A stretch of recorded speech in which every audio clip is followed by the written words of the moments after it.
नमस्कार दोस्तों, एक बार फिर से स्वागत है आपका मेरे यूट्यूब चैनल पर। तो दोस्तों, आज की जो सच्ची घटना है ये है भाई उत्तर प्रदेश की। उत्तर प्रदेश के गोरखपुर के अशोक नगर इलाके में जो है एक परिवार रहा करता था। इस परिवार को लोग यादव फैमिली के नाम से जानते थे। इस परिवार के मुखिया यानी कि घर के पिता, उनका देहांत काफ़ी पहले ही हो चुका था। लेकिन इनके 3 बेटे थे, जिसमें बड़े बेटे का नाम जो है राजकुमार यादव था और ये यूपी पुलिस में इंस्पेक्टर की पोस्ट पे कार्यरत थे। और इनका दूसरा बेटा खुद का बिजनेस था और जो तीसरा बेटा यानी कि सबसे छोटा बेटा था, उसका नाम ओम प्रकाश यादव था और पेशे से ये आई स्पेशलिस्ट डॉक्टर था। घर में इन तीनों बेटों के अलावा इनकी माताजी थी। इनका एक 2 मंजिला मकान भी था। ग्राउंड फ्लोर पर बड़े भाई राजकुमार यादव रहते थे और फर्स्ट फ्लोर पर छोटे भाई ओम प्रकाश यादव अपनी पत्नी अर्चना और 4 साल के बेटे नितिन के साथ रहा करते थे। तो दोस्तों, इधर ये जो कहानी है या फिर ये जो मामला है ये है भाई 21 जनवरी 2016। घर के मेंटेनेंस का कुछ काम चल रहा था, जिसके चलते सुबह 9 बजे के आसपास मिस्त्री मजदूर घर में आया करते थे काम करने के लिए। इस दिन भी वो घर में काम करने के लिए आते हैं और फर्स्ट फ्लोर पर जाते हैं। उन्हें कुछ सामान की आवश्यकता पड़ती है, तो जिस कमरे में ओम प्रकाश यादव सोया करते थे वो मजदूर उसका दरवाज़ा जो है खटखटाते हैं। काफ़ी देर बाद जो है खटखटाते हुए थोड़ा सा मजदूर क्या करते हैं कि दरवाजे को धकेलते हैं।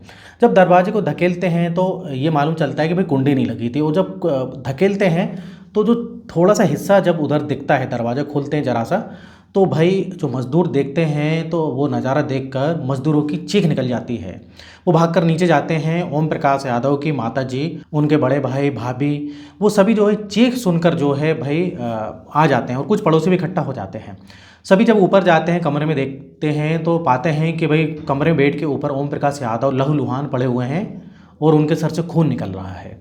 उनके पूरे कपड़े खून से भीगे हुए हैं और उनके बराबर में ही उनका एक 4 साल का बेटा, जिसका नाम नितिन था, वो भी बेसुध अवस्था में पड़ा हुआ है। जब उसको चेक किया जाता है तो मालूम चलता है कि वो बच्चा अब इस दुनिया में नहीं रहा। साथ ही दूसरे कमरे से कुछ आवाज़ आती है। घर वाले उस दरवाजे को खोलते हैं तो उस कमरे में ओम प्रकाश यादव की पत्नी अर्चना यादव को बंद किया हुआ था। अब गोरखपुर पुलिस को इस बात की सूचना दी जाती है। कुछ देर बाद जो है मौके पर जो है पुलिस आ जाती है। अब ओम प्रकाश यादव के बड़े भाई राजकुमार यादव खुद पुलिस इंस्पेक्टर थे, तो कोई जो है उन्हें फ़ोन करके बता देता है, तो वो अपने घर के लिए निकल जाते हैं और ये मामला देखते देखते आग की तरह पूरे गोरखपुर में फैल जाता है। साथ ही ओम प्रकाश यादव जिनकी मृत्यु हुई थी, उनके ससुर भी सीएम ऑफिस में जॉब करते थे। तो सीएम ऑफिस की तरफ से भी आज जो गोरखपुर पुलिस है उधर कॉल आया था। तो पुलिस जो है इस मामले को सीरियसली लेती है और देखते ही देखते ये मामला पूरे शहर में फैल जाता है। और अब भाई इधर जो है फॉरेंसिक टीम को बुलाया जाता है। फॉरेंसिक टीम जो है जांच करना शुरू करती है और भाई जांच में कुछ ऐसा पता लगता है कि भाई ये जो है चोर आए होंगे चोरी करने के इरादे से। और चोरी करते वक्त ओम प्रकाश यादव और उनका बेटा सामने आया। उन दोनों की हत्या कर दी गई। साथ में ओम प्रकाश यादव की बीबी को दूसरे कमरे में बंद कर दिया गया और घर से सारा सामान लूट कर चले गए। जब अलमारी चेक की जाती है तो वहाँ से कीमती जेवर और कुछ पैसे भी गायब थे। यानी कि देखने से पूरा लग रहा था कि लूटपाट चोरी का मामला है। लेकिन यकीन मानिए, इस केस में अब भी इतना बड़ा ट्विस्ट आने वाला है जो जानकर आप भी हैरान रह जाएंगे। तो दोस्तों, वीडियो में पूरा एंड तक बने रहिएगा। तो अब इधर क्या होता है दोस्तों, देखने से ऐसा लग रहा था कि भाई ये मामला लूटपाट का है, लेकिन ये एक पुरानी कहावत है, अक्सर जो चीज़ें सामने दिखाई देती हैं वो सच नहीं होती हैं। पुलिस को भी कुछ ऐसा ही दिखा। दरअसल यहाँ पर जो कीमती जेवर हैं और जो पैसा है वो तो चोरी हुआ था, लेकिन जब पुलिस और फॉरेंसिक टीम घर की जांच करती है तो उस घर में फोर्स एंट्री का कोई भी निशान नहीं मिलता। अब देखिए, फर्स्ट फ्लोर पर जाने के लिए जो मेन डोर था उस दरवाजे पर कोई भी टूटने फूटने के निशान नहीं था। अगर रात को यहाँ पर चोरी हुई तो चोर घर के अंदर घुसे कैसे? और जैसे कि ओम प्रकाश यादव की बीबी ने बताया कि 4 से 5 लोग घर में घुसे। पहले उन्होंने अर्चना को पकड़कर एक कमरे बंद कर दिया, घर में लूटपाट की और उसके पति और उसके बेटे को मारकर चले गए। तो जब फोरेंसिक टीम जांच कर रही थी तो उनको कोई भी 4-5 लोगों के फुटप्रिंट भी नहीं मिले और ना ही जो भाई आपके फिंगरप्रिंट होते हैं वो भी नहीं मिले। तो भाई यहाँ पर पुलिस को कोई ना कोई डाउट अर्चना की बातों पर जा रहा था, लेकिन पुलिस अभी अर्चना से जो है ज़्यादा पूछताछ नहीं कर सकती थी क्योंकि वो अपनी पति और बेटे के जाने की वजह से बेहाल थी। अब पुलिस यहाँ पर जो ओम प्रकाश जो यादव है और उसके परिवार का बैकग्राउंड चेक करना शुरू करती है। तो मालूम चलता है कि ओम प्रकाश के 2 बड़े भाई हैं, जिसमें Rajkumar Yadav already UP police में इंस्पेक्टर हैं।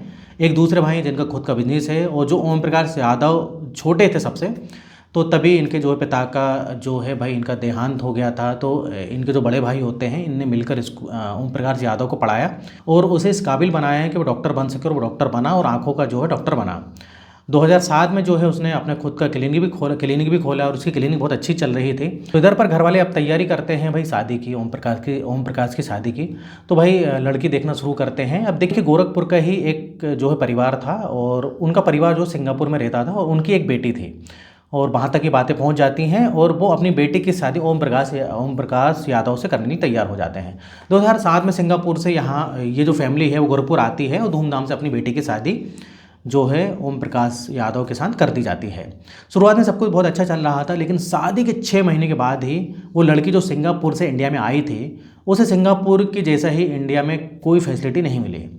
वो अक्सर तो ओम प्रकाश से कहती थी कि वो सिंगापुर चले, लेकिन ओम प्रकाश अपनी फैमिली को छोड़ने के लिए तैयार नहीं था और इसी तनातनी के चलते 6 महीने बाद ही उस लड़की ने ओम प्रकाश को डाइवोर्स देकर वापस सिंगापुर चली गई।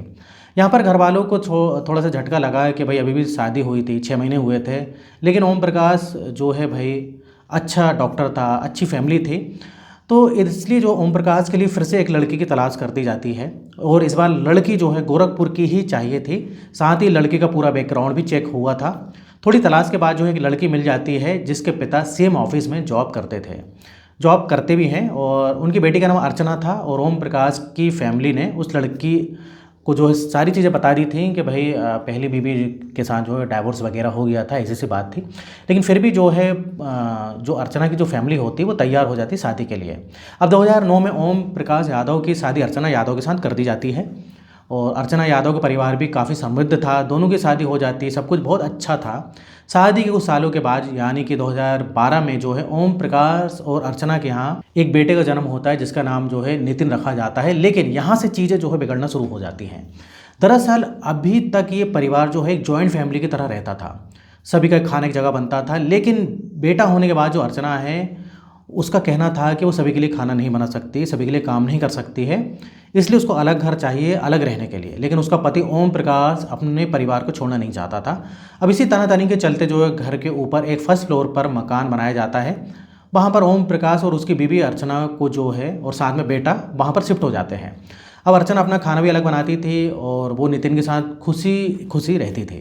अब वैसे तो सब कुछ ठीक चल रहा था, लेकिन उसके बाद 21 जनवरी 2016 का दिन आ जाता है जिस दिन ये पूरा कांड हुआ था। अब देखो पुलिस को जो है यहाँ तो ये मालूम चल चुका था कि ये कोई लूटपाट का मामला नहीं है। पुलिस ने ओम प्रकाश की फैमिली का पूरा बैकग्राउंड भी चेक किया था। उनका कोई ऐसा दुश्मन भी नहीं था जो इन्हें जान से मारने की कोशिश करे। यहाँ पर पुलिस का शक जो है रह रहकर अर्चना की तरफ ही जा रहा था जो कि ओम प्रकाश की बीवी थी, क्योंकि अर्चना ने जो पुलिस को बताया कि घर में जो है 4 से 5 लोग घुसे थे, लेकिन ना ही फिंगरप्रिंट ना ही फुटप्रिंट मिले। अब अर्चना ने यह भी कहा कि वो लूटपाट करने आए थे, तो अगर लूटपाट करने आए थे तो उन्होंने ओम प्रकाश और उसके 4 साल के बेटे को क्यों मारा, और उन दोनों को मारा तो उन्होंने अर्चना को क्यों जिंदा छोड़ दिया और उसको अलग कमरे में क्यों बंद कर दिया। तो काफ़ी सारे सवाल पुलिस के सामने थे जिनका जवाब अर्चना से जानना था। लेकिन अर्चना इस स्थिति में नहीं थी कि ये सारी बातें कर सके और इसी के चलते जो पुलिस है वो अर्चना का जो है मोबाइल लेकर उसकी जांच करना शुरू कर देती है। अब अर्चना के मोबाइल में फेसबुक, व्हाट्सएप, इंस्टाग्राम जैसे बहुत सी एप्लीकेशन थी। पुलिस उन सभी की जांच बारीकी से करती है, साथ ही अर्चना की CDR यानी कि कॉल डेटा भी निकलवाती है। तो इसमें पुलिस को ज़्यादा मेहनत नहीं करनी पड़ती है और एक नंबर पुलिस को मिल जाता है जिस पर अर्चना घंटों तक बातें किया करती थी और कई सालों से ये सिलसिला चलता आ रहा था। वो नंबर जब जो है ओम प्रकाश के घर वालों को दिखाया जाता है तो वो बताते हैं कि उनके किसी पहचान वाले के नंबर नहीं है। अब यहाँ पर पुलिस को मालूम चलता है कि वो नंबर किसी जो है अजय यादव नाम के व्यक्ति का था और ये गोरखपुर में ही एक प्राइमरी स्कूल में जो सरकारी टीचर के पद पर कार्यरत था। साथ ही यहाँ पर जो पुलिस अर्चना का मोबाइल लेती है उसमें फेसबुक और व्हाट्सएप पर कुछ चैटिंग पुलिस को मिलती हैं। वहाँ से क्लियर हो जाता है कि अर्चना का एक्स्ट्रा मैरिटल अफेयर इस अजय यादव नाम के व्यक्ति के साथ चल रहा था और इतना ही जो सुराग है वो पुलिस के लिए काफ़ी था। हालांकि जो है पुलिस अर्चना से पूछताछ नहीं कर पा रही थी, लेकिन वो अजय यादव को उठा लेती है और उससे सख्ती से पूछताछ करती है तो इस कहानी का खुलासा हो जाता है। अजय यादव से एक्सेप्ट कर लेता है कि 20 जनवरी 2016 की रात 1 बजे के बीच जो है वो अर्चना के घर गया था और उसी ने अर्चना के पति और उसके बेटे की जो है हत्या की है। लेकिन अब सवाल उठता है कि आखिर अर्चना ने अपने बॉयफ्रेंड के साथ मिलकर अपने पति के साथ साथ अपने बेटे को क्यों मारा। अब इन्हीं सवालों के जवाब जो है पुलिस अब पूरे सारे सबूतों और गवाहों के आधार पर अर्चना को भी अरेस्ट कर लेती है। अब अर्चना पुलिस को बताती है कि जब उसने अपने पति के सामने अलग होने की बात रखी थी तभी उसका व्यवहार अर्चना के प्रति थोड़ा बदल गया था। मियाँ बीवी में अक्सर झगड़े हुआ करते थे। इस बात की पुष्टि अर्चना की सास ने भी की थी, यानी कि ओम प्रकाश की माँ ने भी कहा था कि इन्हीं झगड़ों के चलते जो है अक्सर ये दोनों अलग अलग कमरों में सोया भी करते थे और 2014 में फेसबुक पर अर्चना की जो है मुलाकात अजय यादव नाम के इस व्यक्ति से होती है।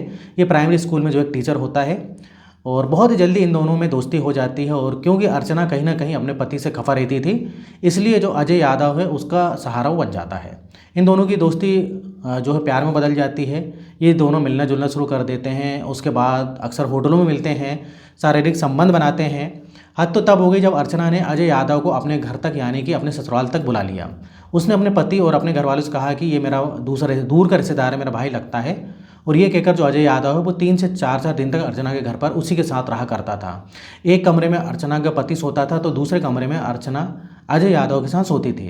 अर्चना के पति को लगता था कि शायद ये इसका दूर का रिश्तेदार ही है, कोई भाई है, लेकिन ऐसी चीज़ें ज़्यादा दिन तक छिपती नहीं। और एक दिन इस बात का खुलासा हो गया। एक दिन जो ओम प्रकाश यादव है उसको अर्चना और अजय के रिश्ते के बारे में पता चल जाता है। उसके बाद ओम प्रकाश बोलता है कि भाई अर्चना से बोलता है कि ये शख्स जो है आज के बाद इस घर में नहीं आना चाहिए और ना ही तुम इससे कभी बात करोगे। और यहीं पर जो अर्चना है उसका दिमाग खटक जाता है। अब किसी भी तरीके से ओम प्रकाश यादव को उसको रास्ते से हटाना था, क्योंकि जो अजय यादव है उसने अर्चना के साथ शादी करने का भी वादा कर रखा था। और इसी के चलते जो है ये खौफनाक प्लान बनाते हैं। 20 जनवरी 2016 की रात 12 से 1 बजे के बीच जो है अर्चना अजय को जो अपने घर में बुलाती है, क्योंकि उस दिन घर के बाकी सदस्य एक शादी में गए हुए थे। ओम प्रकाश अपने कमरे में अपने बेटे के साथ सो रहा था। अजय यादव घर में आता है। दरवाज़ा अंदर से अर्चना ने ही खोला था, इसलिए फोर्स एंट्री के कोई भी निशान नहीं मिले। अंदर आने के बाद जो अजय यादव है वो एक हथौड़ा साथ में लेकर आया था। उसने हथौड़े से ओम प्रकाश यादव पर जो है सर पे वार किया और उसे जान से मार देता है। लेकिन इसी दौरान जो अर्चना और ओम प्रकाश का बेटा है 4 साल का नितिन, वो जग जाता है और वो सब कुछ अपनी आंखों से देख लेता है। अर्चना अजय से कहती है कि इसको भी मार दो, नहीं तो ये हमारी पोल खोल देगा। लेकिन अजय यादव इधर पर कहता है कि भाई मुझसे ये नहीं हो पाएगा, क्योंकि इस बच्चे जैसे मैं अपने स्कूल में जो है ऐसे कई बच्चों को पढ़ाता हूँ और ये काम मैं नहीं कर पाऊँगा। और यहाँ पर जो है एक माँ की हैवानियत दिख रही थी। अर्चना उस बच्चे को गोद में लेती है, गले से लगाती है और फिर अपने हाथों से अपने 4 साल के बेटे का गला दबाकर हत्या कर देती है। ये सुनने में बहुत ही खौफनाक और बहुत ही अजीब लगता है दोस्तों, और ये अजीब है भी। ये जानने के बाद जो पुलिस है, जो घर वाले हैं, सभी हैरान रह जाते हैं। सारी सच्चाई सामने आ चुकी थी, सारे सबूत, सारे गवाह सामने आ चुके थे। पुलिस ने जो है पूरी चार्जशीट वगैरह जो है कोर्ट में जो है दाखिल कर दी थी, सबमिट कर दी थी। ये केस बहुत लंबा नहीं चला और 2020 में ही कोर्ट की तरफ से अजय यादव और अर्चना यादव दोनों को उम्र कैद की जो है सज़ा सुनाई गई। जिस जेल में अर्चना को कैद किया गया था, क्योंकि ये खबर वहाँ तक भी फैल गई थी, तो कुछ कैदियों ने अर्चना से बार बार पूछा कि तुमने भाई जो है 4 साल के बेटे को कैसे मार दिया, तेरा दिल नहीं पसीजा? तो अर्चना ने उनको कहा था कि भाई मैंने ही पैदा किया और मैंने ही मार दिया, मुझे इस बात का कोई अफसोस नहीं है। तो भाई ये एक ऐसी माँ थी जिसने अपनी हवस मिटाने के लिए 4 साल के बेटे का जो है कत्ल कर दिया और आज ये जेल में है, उम्र कैद की जो सज़ा काट रही है। लेकिन इस कहानी से जो है हमें एक शिक्षा मिलती है कि आज के समय में आप सतर्क रहिए। अगर आप अपने रिश्ते को बचाने में सक्षम नहीं है तो आपके साथ कुछ भी हो सकता है। तो दोस्तों ये था आज का वीडियो, जो कि एक सच्ची घटना पर आधारित था। तो वीडियो देरी खत्म करते हैं। वीडियो अच्छा लगे वीडियो को लाइक करिए, और इस टाइप से अगर आप वीडियो देखना चाहते हैं और अगर आपने अभी तक चैनल को सब्सक्राइब नहीं किया तो चैनल को सब्सक्राइब कर लें। तो फिर मिलेंगे नेक्स्ट वीडियो में, और यहाँ तक बने रहने के लिए, वीडियो देखने के लिए आपका बहुत बहुत धन्यवाद।